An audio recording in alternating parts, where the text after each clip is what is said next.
Hi, and welcome to How Does Your Child Learn Best? I'm Phyllis Lucier, the district's professional development coach. And today we're going to be looking at how students learn best through research and surveys from Johns Hopkins University, the Center for Talented Youth, as well as looking at the simple surveys offered by Myers-Briggs that will help indicate the differences in how people perceive the world and make decisions. The topics that we're going to look at today is logic versus emotional, planner versus open to options, intuitive versus detail-oriented, introverted versus extroverted. The first one, logical versus emotional. Logical are those who make decisions that are more analytical, whereas our emotional students would make decisions based on emotions and how they feel about a certain situation. So let's take a minute and look at this simple survey by Myers-Briggs. I'm going to go ahead and walk through it and then ask you to actually take it yourself to indicate which type of personality or learning mode you prefer. So for this first one, if you accidentally hurt others people's without noticing it, and that happens often, you're going to give yourself a T. If you are very aware of others people's feelings, you're going to give yourself an F. If you're bothered if someone isn't getting along, another T. Feels upset by conflict in a group, an F. Wants to be treated with fairness and equality, a T. Wants to make people happy, an F. In some cases, it might be hard to distinguish between the two, but pick the one that you lean towards most and then total it up. If you have more T's, then you are a thinker. If you have more F's, you are a feeler. So you're a logical if you're a T, and you are emotional if you're a feeler. Here's some data from Johns Hopkins, and it shows that the general population are feelers. 60% of people in this survey came out to be emotionally driven when they make decisions, versus 40% being the thinkers or the logical ones. And our gifted population is actually opposite. We have less feelers and more thinkers. So if you have a child that's logical, they are basically the ones that are analytical, and they use a problem-solving approach, which is by breaking down the problems into smaller pieces to help them with clarity. Whereas if you have an emotional child or student, they often are driven by the emotions that they feel. And it's best to help them separate the emotions from the facts or the realities, validate the emotions, but bring them back to the situation to solve effectively. This is a good time to teach awareness of other processing styles. Logical often struggle with emotional learners and vice versa. So helping the logical student understand emotions a bit more when they see them coming out in another student or friend, whereas also the emotional thinker or learner, having them understand why a logical person wants to get straight back to the facts versus the feel. The next one is planner versus open to options. A planner are those who make decisions with a strict plan. They have a mode of action for each and everything that they do, versus the open to option person is very flexible about choice, and they desire to do many things at one time. So here again, we're going to go ahead and take another Myers-Briggs survey. You're going to place a P if you like to make a plan and have everything decided ahead of time, or an O if you like to stay flexible and avoid fixed plans. A P if you like to finish one project before starting another, or an O if you like to start many projects but may not finish them all. A P if you like to research beforehand, wanting to make the best choice first, or O, you like to try everything and then make a decision.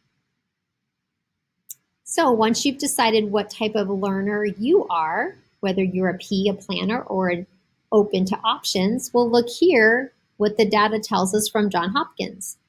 It tells us that most adults are planners, 66%, whereas it's the opposite for students. More of them are open to options.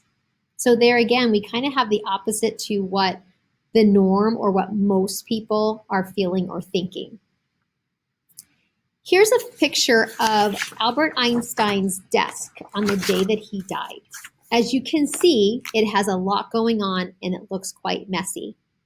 Often those open to option thinkers are kind of like this. They have many things going on. They like to juggle projects. They might be writing a song or reading a book or learning how to code a game all at the same time, just working on each one a little bit here and there.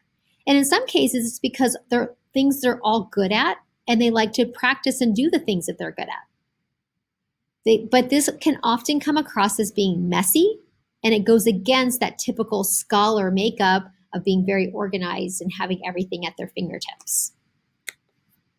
So our findings here is that students who keep options open do a multitude of things and can appear messy and unorganized. They might need scaffolds or organizing and to keep things in order. This might involve doing some color coding, having different colored folders or notebooks, organizers, but giving them the tools isn't enough. They would definitely need instruction and walking through on how to use those tools to keep themselves organized. Another suggestion is to use a pros and cons list when making a decision. So that way they can kind of explore which is going to be the best for them. But beware of our own type. We naturally connect with those like our own when we make decisions. The next one is intuitive versus detail-oriented. Intuitive students are able to get to the answer quickly, but unable to explain it. They often just jump to the end and solve it. Where our detail-oriented folks are all about the steps and the process it takes to get to the end. So here again, we're going to see what kind of learner you are. Give yourself a D if you follow steps to solve problems, or an I if you jump quickly to the answer. A D if you are patient with details, or an I if you are impatient with details.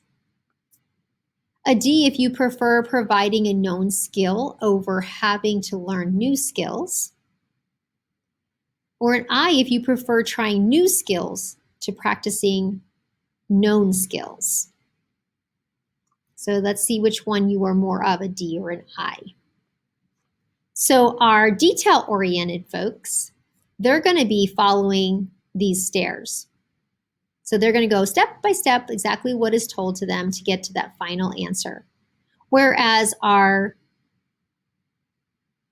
intuitive students are going to jump. They might jump to this step and be able to go from there right to the answer.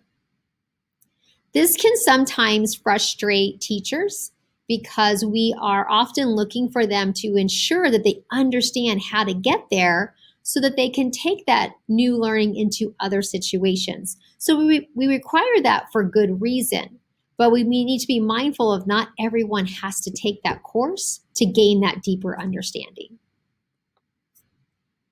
Generally, our population, there's only 25% that are intuitive thinkers. So most of us are not intuitive thinkers.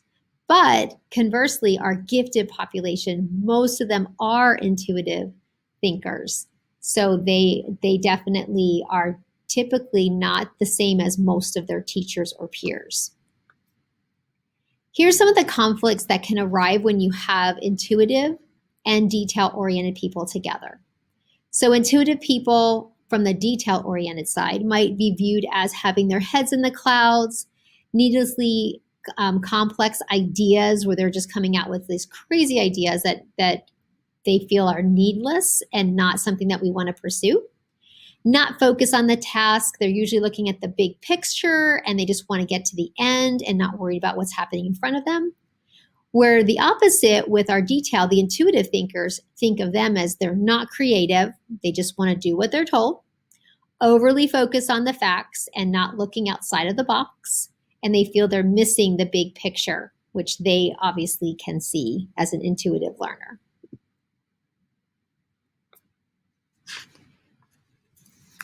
We do need to be mindful that we need both types of learners, because we don't want to have a society of all intuitive, because thinking about the situation, like if we were to go have surgery, we would want that surgeon to be a little more detail oriented and going step by step versus trying to skip some steps and maybe not having the same success and thinking, oh, that didn't work. But at the same token, we need those intuitive thinkers. We need those ones that are going to think outside the box, that are going to be creative. How else have inventions occurred and new learnings been pushed through? It's usually sparked by an intuitive thinker. So both have equal importance in our society as functioning and moving forward. So for our findings, intuitive thinkers are creative, think outside of the box, but they can also sometimes be viewed as interruptive and maybe even a little bit rude because they want to just jump to the answer and not have the conversation of how to get there and not respecting the process. And again, they can appear disorganized and look like they're not learning. Where our detail-oriented will conform and follow directions and methods, and they can often be perceived as the good student from the teacher because they follow directions and do what they're told. But we want to be mindful of our intuitive learners are learning as well, just in a different way. The last one is our introvert versus our extrovert. Our introverts are the ones who tend to be more focused inwardly, whereas our extroverts are focused more outwardly. So here's another one of our Myers-Briggs surveys. Give yourself an E if you prefer action and variety, an I if you prefer quiet time to thinking about things, an E if you prefer talking to another when thinking, an I if you prefer to think privately before talking, an E if you act quickly, sometimes without much reflection, or I if you want to understand before trying, maybe slow to start. So tally those up and see which one you are more of, an introvert or an extrovert. Our introverts often have an amazing internal world. They're very deep thinkers and have a lot going on internally that's not often seen as a teacher. Our extroverts are very aware of social situations and what's happening around them and can react more quickly in response to a social situation than an introvert can. Here's some more data. More gifted students are introverts versus the general population. With that in mind, though, a student may not be completely extroverted or completely introverted. They could definitely fall in the mid-range or at times be introverted and at times be extroverted. It's not always one or the other. The bigger difference is how they recharge. An introvert would recharge by being alone or working alone. If they're able to sit by themselves and read a book, they do not prefer group work. They enjoy schedules that are kept. It helps regulate them. So if on the schedule it says there's going to be group time, though they might be dreading it, they'll know it's for 20 minutes. And when that 20 minutes is up, they expect to go back to themselves and be able to have that alone time. They often need more time to think because they process a little bit longer. So sometimes you think an introvert is either not participating or paying attention or just not eager to respond. That may not be the case. Shyness isn't always a factor of introvert. They might just be thinking a little longer. Socializing is difficult for them. So a suggestion might be to help them engage with other students through a game or other modes of connecting with others that's less intimidating or low stakes. Our extroverts recharge in a complete opposite way. They get energy and feel good when they get to work in a group. They recharge by socializing, going to recess, having lunch in the lunchroom, being able to work in small groups. They fit into school well because the setting that we have here involves most of the things that extroverts enjoy. And because we encourage interactions and connections, they recharge from that. Here's some combinations to think about. If you have a student who's logical, a planner, detail-oriented, but an introvert, they could do pretty okay in school. They're going to have that mind that logically is going to analyze problems systematically. They're going to be able to follow a plan as far as when school starts, when school ends, when homework is due. Detail oriented, they're going to be sure that they have everything turned in on time and the correct way. They could be introverted as far as being very quiet, but you could get them out of that zone at times to do some of those group work, so long as it's short periods of time. So that kind of student could fit in well. Here's another type of student, one that's driven by emotion, who's going to make decisions very emotionally versus logically. They are going to be wanting to try everything when it comes to options and not wanting to commit to a decision. They're very intuitive. They will get to solutions any way they feel possible. They may or may not show their work. They may or may not turn in their work because they already learned it in their mind. They could be extroverted as far as very social and enjoy interactions, but they're not getting their work turned in and they're not following those schedules and systematic procedures that schools normally strive for. Our school setting tends to cater and connect best with a logical, planner, detail-oriented extrovert. Recognizing how your child or your students learn best can help you work with it, not against it. We tend to want people to think and behave as we do. Recognizing differences in yourselves and others helps you to try not to conform, but to work with them. Thanks for coming today. I hope you learned something useful that you can utilize with your students of varying abilities.